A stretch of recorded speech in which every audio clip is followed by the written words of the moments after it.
Hello students.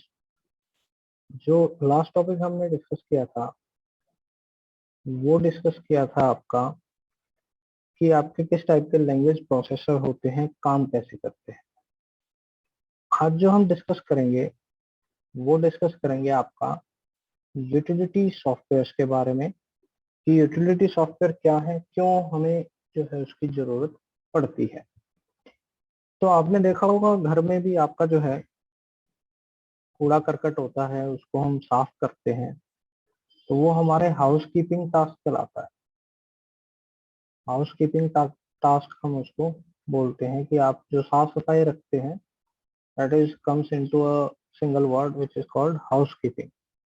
House keeping function का मतलब होता है कि आपका जो भी घर में साफ सफाई का काम है वो आपका हाउस कीपिंग के अंदर काउंट होगा। वो चाहे आपका जो है बर्तन साफ करना हो या आपका जो है झाड़ू हो, पोछा हो, वो सारी चीजें आपकी किस में आएगी, हाउस कीपिंग में।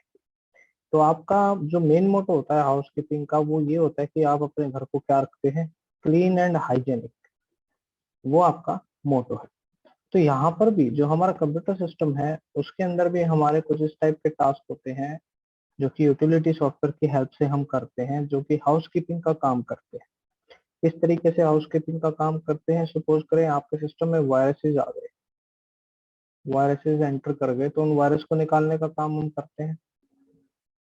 जंक फाइल बन गई, जंक फाइल यानी ऐसी फाइल जो हमारे किसी काम की नहीं है, फालतू में हमारा जो है आपके सिस्टम का जो स्पेस है उसने लिया हुआ है, उनको क्लीन करने का काम करते हैं। बैकअप अगर हमें करना है अपने डाटा का तो वो भी आपका यूटिलिटी सॉफ्टवेयर का काम है।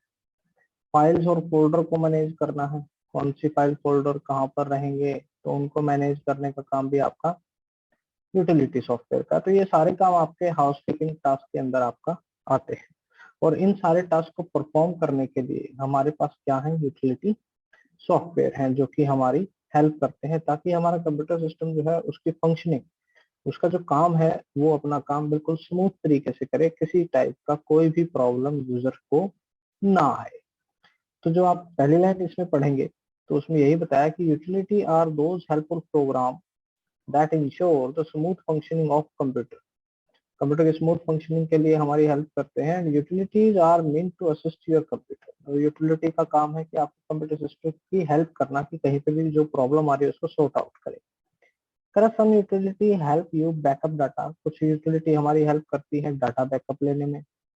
कुछ हमारी जो है हेल्प करती हैं जो आपकी आउटडेटेड फाइल है, जिनको हम जंक फाइल बोलते हैं, जो हमारे सिस्टम में पड़ी रहती हैं, जो किसी काम की नहीं है, उनको डिलीट करने में, रिमूव करने में। या आपका ऐसा डाटा जो आपने गलती से डिलीट कर दिया है उसको वापस लाने में हमारी हेल्प करती है। तो कह रहा है some make it easier to find and arrange the information you need. और कुछ आपकी यूटिलिटी ऐसी हैं जो आपकी हेल्प करती हैं डाटा को इजिली अरेंज करने में, इंफॉर्मेशन को, उसको उस इंफॉर्मेशन को आप ढूंढ पाए उसमें भी आपकी हेल्प करती है। कुछ आपकी वायरसेस वगैरह को आने से रोकती है, अगर आ जाता है सिस्टम में वायरस तो उनको निकालने में आपकी हेल्प करती है। तो कह रहे हैं अगर हम दूसरे शब्दों में बात करें तो यूटिलिटी प्रोग्राम जो है वो हाउस कीपिंग फंक्शन का काम करते हैं। हाउस कीपिंग फंक्शन जो मैंने आपको बता दिया कि आपकी साफ सफाई का जो जिम्मा है वो आपका यूटिलिटी सॉफ्टवेयर के ऊपर है कि किसी भी टाइप का अगर कोई भी इशू आता है स्मूथ फंक्शन से रिलेटेड कंप्यूटर की, तो उसमें आपका जो यूटिलिटी सॉफ्टवेयर है वो सबसे ज्यादा हेल्प करते हैं। तो कह रहा है it is an establish truth that everything comes with certain pros and cons. कह रहा है और ये सार्वभौमिक सत्य है कि कोई भी चीज जो आती है उसके फायदे और नुकसान आपके दोनों होते हैं। पर software also are not an exception to it. और सॉफ्टवेयर जो है हमारे वो भी इससे अछूते नहीं है।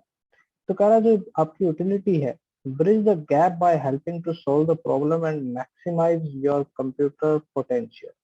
तो कह रहा है इसमें आपका जो यूटिलिटीज है वो उस गैप को पूरा करती है वो आपकी प्रॉब्लम सॉल्व करने में, ताकि आप जो कंप्यूटर का है वो अच्छे से यूज कर पाए। उसके कुछ एग्जांपल्स जो यूटिलिटी सॉफ्टवेयर के हैं वो आपके नीचे दिए गए हैं, तो इनको समझते हैं कि क्या एग्जांपल है, कैसे काम करते हैं। तो सबसे पहला जो एग्जांपल इसने दिया है आपका वो दिया है disk folder and file management software. यानी आप आपकी जो फाइल है उनको मैनेज करने का पूरा काम आपका किसका है, disk folder and file management software का। इसको हम दूसरे नाम से भी जानते हैं फाइल मैनेजर। फाइल मैनेजर के नाम से आप अपने फोन में भी एक जो है एप्लीकेशन देखते होंगे, और उस फाइल मैनेजर में जब आप जाते हैं तो वहां पर आपके सिस्टम में आपके फोन के अंदर जितने भी फाइल और फोल्डर हैं वो सारे आपको दिखाई देते हैं। तो आपका जो ये यूटिलिटी है ये आपकी फाइल्स का ट्रैक रखती है कि कौन सी फाइल कहाँ पर सेव है, कहाँ पर नई फाइल को सेव करना है, सिस्टम की फाइल्स को अलग रखना है, यूजर की फाइल्स को अलग रखना है। तो वो सारा काम आपका जो है वो कौन करते हैं, आपकी यूटिलिटी सॉफ्टवेयर का। This utility software is a program to organise and keep track of file. Organise भी करते हैं यानी सही ढंग से उनको सेव करने का काम भी करते हैं, और ये भी ध्यान रखते हैं कि वो फाइल कहाँ पर है। And is better known as file management software और सिंपली फाइल मैनेजर। और ऐसे यूटिलिटी प्रोग्राम को हम किस नाम से जानते हैं, फाइल मैनेजमेंट सॉफ्टवेयर के नाम से या फाइल मैनेजर के नाम से। तर a traditional file management software lets you create a new file, edit an existing file and save a file।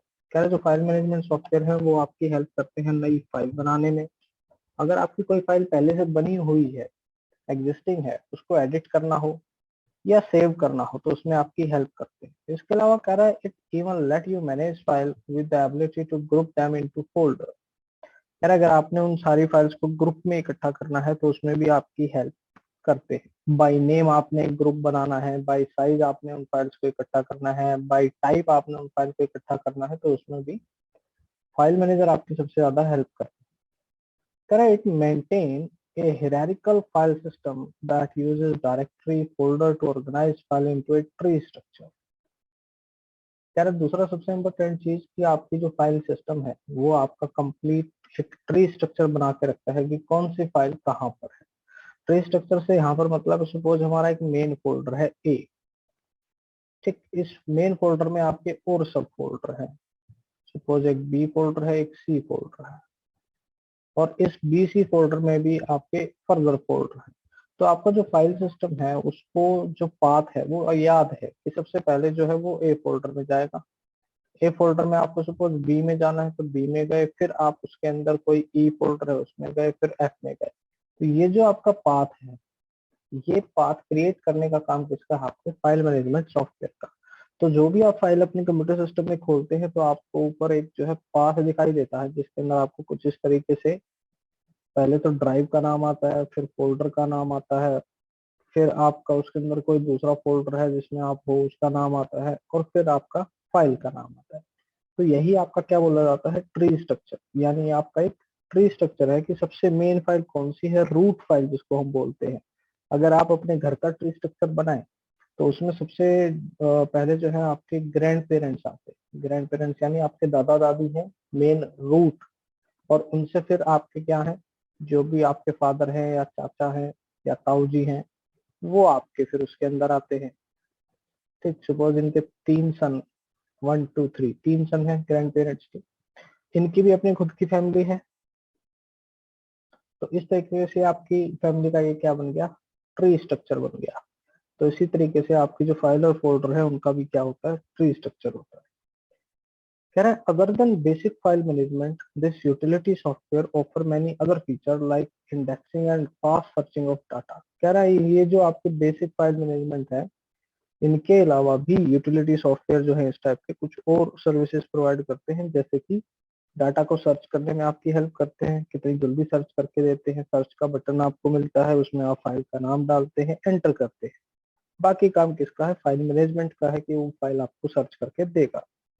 File की सिक्योरिटी या लिंक्ड डॉक्यूमेंट या वर्जन कंट्रोल, कौन सा वर्जन की फाइल है, कोई अपडेटेड वर्जन तो नहीं आया, वो सारा काम किसका है, आपका फाइल मैनेजमेंट सॉफ्टवेयर का है। कह रहा है विंडोज के अंदर विंडो एक्सप्लोर जो है आपका वो आपका डिफॉल्ट फाइल मैनेजमेंट जो है वो सॉफ्टवेयर है जो एमएस विंडोज के अंदर आपका रहता है। इसके अलावा कह रहा है कुछ और फाइल मैनेजमेंट सॉफ्टवेयर हैं जैसे कि आपका free commander, explorer plus plus, path finder, directory opus. इनमें से आप दो एग्जाम्पल जो है फाइल मैनेजमेंट सॉफ्टवेयर के याद कर सकते हैं। इसके बाद जो नेक्स्ट आता है हमारा एंटीवायरस सॉफ्टवेयर। तो एंटीवायरस सॉफ्टवेयर आपको पता ही है कि हम वायरस जो है उनको क्लीन करने के लिए एंटीवायरस सॉफ्टवेयर की यूटिलिटी का यूज करते हैं। तो कह रहा है this utility programme ensure virus free work environment. Virus free यानी किसी तरीके का कोई भी आपके सिस्टम में वायरस ना हो, वायरस फ्री इन्वायरमेंट हो, ताकि आप अपना काम अच्छे से कर पाए, बिना डर के कर पाए। कह रहे computer virus is a computer program. कह रहे कंप्यूटर वायरस एक कंप्यूटर प्रोग्राम है जो कि इंजेक्ट कर दिया जाता है आपके कंप्यूटर प्रोग्राम के अंदर, जो कि आपकी फाइल्स को जो है मॉडिफाई कर देता है और उसकी अपने आप कॉपी बनानी शुरू कर देता है। तो कह रहे हैं virus not only copy itself, कह रहे खाली कॉपी ही नहीं बनाता, वो जो है आपके कंप्यूटर सिस्टम को एबनॉर्मली बिहेव कराने में भी उतना ही योगदान देता है। एबनॉर्मली बिहेव मतलब अपने आप चलते चलते रीस्टार्ट हो गया, मैसेजेस आने स्टार्ट हो गए, आपकी जो स्क्रीन है वो ब्लिंक करने लग गई, या अपने आप कोई म्यूजिक जो है वो आपका बजना स्टार्ट हो गया। तो इस टाइप के जितने भी ये अनवांटेड चीजें हैं वो आपकी होनी स्टार्ट हो जाती है, जिससे हमें पता लग जाता है हमारे सिस्टम में जो है वो वायरस ने एंट्री कर दी है। तो उस वायरस को निकालने के लिए फिर हम क्या यूज करते हैं, एंटीवायरस सॉफ्टवेयर जो है उसको हम यूज करते हैं, जो कि आपकी डिस्क को स्कैन करता है और वायरस को स्कैन करता है और उनको निकालता है। कह रहा जो भी अगर वायरस मिलता है तो वो उसको रिमूव कर देता है। कह रहा इसके अलावा कुछ एंटीवायरस जो हैं वो आपकी मेमोरी के अंदर हमेशा प्रेजेंट रहते हैं, ताकि वो आप जैसे सिस्टम को ऑन करे और जैसे ही आपको वायरस एंटर करने की कोशिश करे उसको एंट्री टाइम पर ही वहां पर ब्लॉक कर दिया जाए, ताकि वो आपके बाकी की फाइल्स को नुकसान ना पहुंचा सके। इसके अलावा जो आपके एंटीवायरस सॉफ्टवेयर हैं फेमस, वो है आपके नॉर्टन है, मैकअफी है, क्विक हील है। इसके अलावा आप अवास्ट भी है वो लिख सकते हैं, कैस्पर्स की भी लिख सकते हैं, जो भी आपको याद है उनमें से 2-3 एग्जांपल जो है आप लिख सकते हैं। तो ये भी आपके किस में आते हैं, यूटिलिटी प्रोग्राम्स के अंदर आते हैं, यूटिलिटी सॉफ्टवेयर के अंदर आते हैं। नेक्स्ट पे आते हैं, इसके बाद हमारा आता है encryption and decryption software. Encryption और डिक्रिप्शन सॉफ्टवेयर क्या है कि इंक्रिप्शन डिक्रिप्शन सॉफ्टवेयर में क्या होता है कि अगर आप कोई मैसेज, सपोज मैंने एक मैसेज है अमित, उस अमित मैसेज को मैंने भेजना है किसी दूसरे बंदे को, ये आपका सेंडर है एस, यहाँ आपका रिसीवर है। अब ये रिसीवर के पास पहुंचने से पहले ही ये मैसेज बीच में इंटरनेट के ऊपर हैक हो गया, यहाँ हैकर बैठा था, उसने इस मैसेज को क्या कर लिया, हैक कर लिया। तो ये इसके पास तो पहुंचेगा, लेकिन हैकर को ये पता लग गया कि इस सेंडर ने रिसीवर को क्या भेजा है, यानी आपकी सिक्योरिटी जो थी वो यहाँ पर ब्रीच हो गई है, हैकर ने ब्रीच कर दिया, उस सिक्योरिटी को तोड़ दिया। तो इस प्रॉब्लम से जो है छुटकारा पाने के लिए हम क्या करते हैं, अपने मैसेज को, यानी जो हमारा अमित मैसेज है उसको हम किसी दूसरे कोड में, एक सीक्रेट कोड में इनकोड कर देते हैं, इसको हम इनकोड कर देते हैं।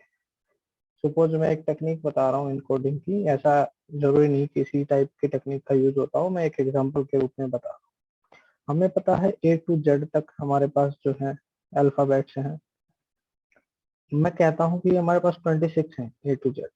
मैं बोलता हूँ कि ए को मैंने 1 ले लिया और जेड को 26, यानी मैंने हर एक अल्फाबेट को एक नंबर दे दिया, 1 से स्टार्ट किया कि A1 है, B2 है, C3 है, 4 आपका D है, इसी तरीके से EF है। इस तरीके से मैं नंबर देता चला। नंबर देने के बाद मैंने मेरे मैसेज को, अमित को जो है नंबर की फॉर्म में कन्वर्ट करना है। सपोज करो नंबर की फॉर्म में कन्वर्ट होने के बाद आपका ये मैसेज जो है वो कुछ इस तरीके से बन जाता है। अमित जो था वो इस फॉर्म में कन्वर्ट हो गया। अब ये मैसेज जब मैं इंटरनेट के ऊपर पास करूंगा, सेंडर जब रिसीवर को भेजेगा, और हैकर इसको अगर हैक भी कर लेता है तो भी उसको इसके पीछे का ओरिजिनल मैसेज समझ में नहीं आएगा कि मैंने क्या या किस टेक्निक के थ्रू मैंने अपने जो मैसेज है उसको एनकोड किया है। तो ये जो आपकी एनकोडिंग है, यानी अपने ओरिजिनल मैसेज को किसी दूसरी फॉर्म में चेंज करना, आपके इलेक्ट्रॉनिक डाटा को किसी दूसरी फॉर्म में चेंज करना, आपका क्या कहलाता है, इंक्रिप्शन। और जो ये आपका जो कोडेड फॉर्म नई बन के आई, ये जो मेरे पास नया मैसेज क्रिएट हुआ, ये हमारा क्या कहलाता है, साइफर टेक्स्ट।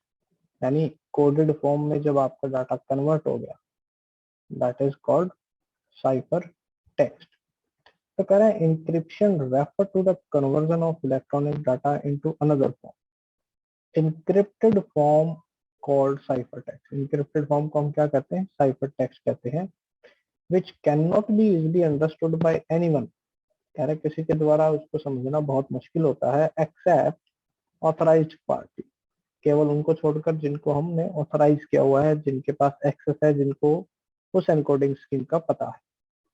तो कह रहा है cipher text is term used to refer to alter data so as to make the data unintelligible to unauthorised user.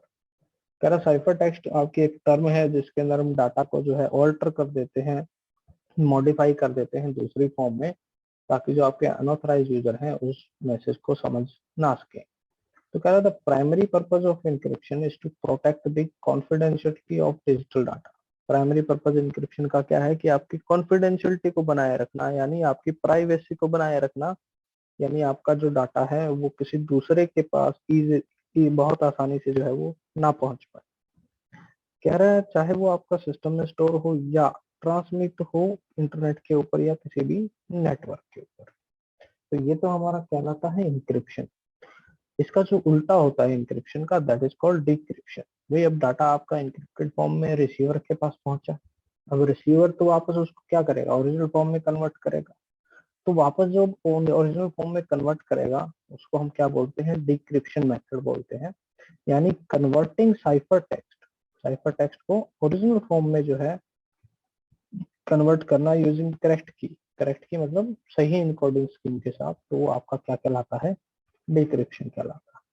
तो इंक्रिप्शन और डिक्रिप्शन करने के लिए हमारे पास बहुत सारे यूटिलिटी सॉफ्टवेयर्स होते हैं जिनकी हेल्प से हम ये काम करते हैं। उनमें से कुछ हैं आपके लास्ट पास, बिट लॉकर वगैरह, script, 7-zip, semantic and point production. इसके अंदर से हम 7-zip जो है मोस्टली यूज करते हैं अपने फाइल्स को कंप्रेस करने के लिए, या WinZip आपने नाम सुना होगा सॉफ्टवेयर का, उसको भी हम जो है वो यूज करते हैं। जो बिट लॉकर है, बिट लॉकर वाला जो आपका सॉफ्टवेयर है वो विंडोज 7 के साथ आपका दिया जाता है। कंट्रोल पैनल में जाएंगे तो वहां पर आपको दिखाई भी देगा। तो इन सॉफ्टवेयर का यूज करके हम अपने डाटा को इनक्रिप्टेड एनकोडेड फॉर्म में जो है वो कन्वर्ट कर सकते हैं। तो कह रहा है अब एक किसने फाइनल जो है इसका कंक्लूजन निकाला यूटिलिटी सॉफ्टवेयर का। कह रहा है utility software are also known as service program, service routine tool, utility routine, इस नाम से भी जाने जाते हैं, जिनका काम क्या है? जो किस लिए बनाए गए? Design to help manage and tune the computer hardware, जिनका काम है कि मैनेज करना और कंप्यूटर हार्डवेयर को ट्यून करना। ट्यून करने का मतलब होता है उसको बेहतर ढंग से चलाना बिना किसी प्रॉब्लम के। ऑपरेटिंग सिस्टम और application software and perform a single task और ए स्मॉल रेंज ऑफ टास्क। और ये आपके जो है सिस्टम एप्लीकेशन या एप्लीकेशन सॉफ्टवेयर की तरह काम करते हैं, जिससे कि ये सिंगल टास्क को परफॉर्म करते हैं और मल्टीपल टास्क को भी परफॉर्म करते हुए नजर आते हैं। जैसे आपका एंटीवायरस है, उसके अंदर आपका वेब प्रोटेक्शन भी होती है, इंटरनेट प्रोटेक्शन भी होती है, लोकल जो आपका फाइल है उसकी प्रोटेक्शन भी होती है। तो वो मल्टीपल काम करता है। काम उसका यही है कि वायरस को एंटर करने से रोकना। तो ये हमारे क्या कहलाते हैं? आपके सारे यूटिलिटी सॉफ्टवेयर कहलाते हैं। इसके बाद आते हैं हमारे एप्लीकेशन सॉफ्टवेयर। तो एप्लीकेशन सॉफ्टवेयर हमने क्या पढ़े? एप्लीकेशन सॉफ्टवेयर पढ़े थे जो हमारे एक स्पेसिफिक टास्क को पूरा करने के लिए काम है।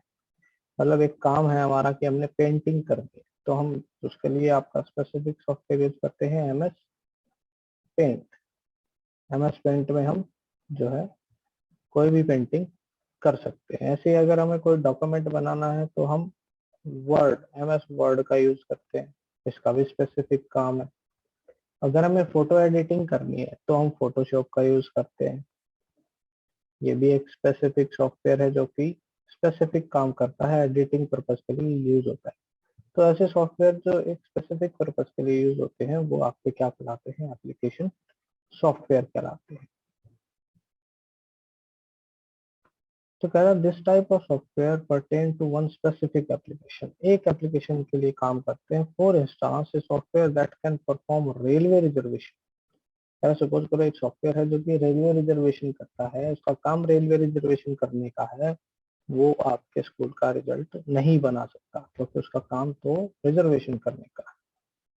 These are the program written by programmer to enable computer to perform a specific task। कह रहा है ये वाले जो प्रोग्राम प्रोग्रामर के द्वारा बनाए जाते हैं, इनका पर्पज एक स्पेसिफिक काम को करने का होता है, जैसे कि प्रोसेसिंग वर्ड की प्रोसेसिंग करना, inventory control, handling calculation, figures, ठीक है, medical accounting, financial accounting, result preparation, railway reservation, billing, ये सारे काम आपके स्पेसिफिक काम है जिसको करने के लिए हमारे पास एप्लीकेशन सॉफ्टवेयर बनाए गए। यहाँ पर अगर आप देखेंगे डेफिनेशन में, तो डेफिनेशन में भी यही कह रहा है कि application program is the set of program necessary to carry out operation for specified application. कह रहा है ऐसे प्रोग्राम, सेट ऑफ प्रोग्राम जिनको जो है एक स्पेसिफिक ऑपरेशन या एक स्पेसिफिक काम करने के लिए बनाया जाता है, वो आपके एप्लीकेशन प्रोग्राम कहलाते हैं। फर्दर जो है आपके एप्लीकेशन प्रोग्राम को 3 कैटेगरी में डिवाइड किया गया है। पहली कैटेगरी है जनरल पर्पस, सेकंड कैटेगरी है specific purpose and third category है आपकी कस्टमाइज सॉफ्टवेयर। तो इन तीनों के बारे में हमें डिटेल में पढ़ना है कि ये क्या है, कैसे काम करते हैं।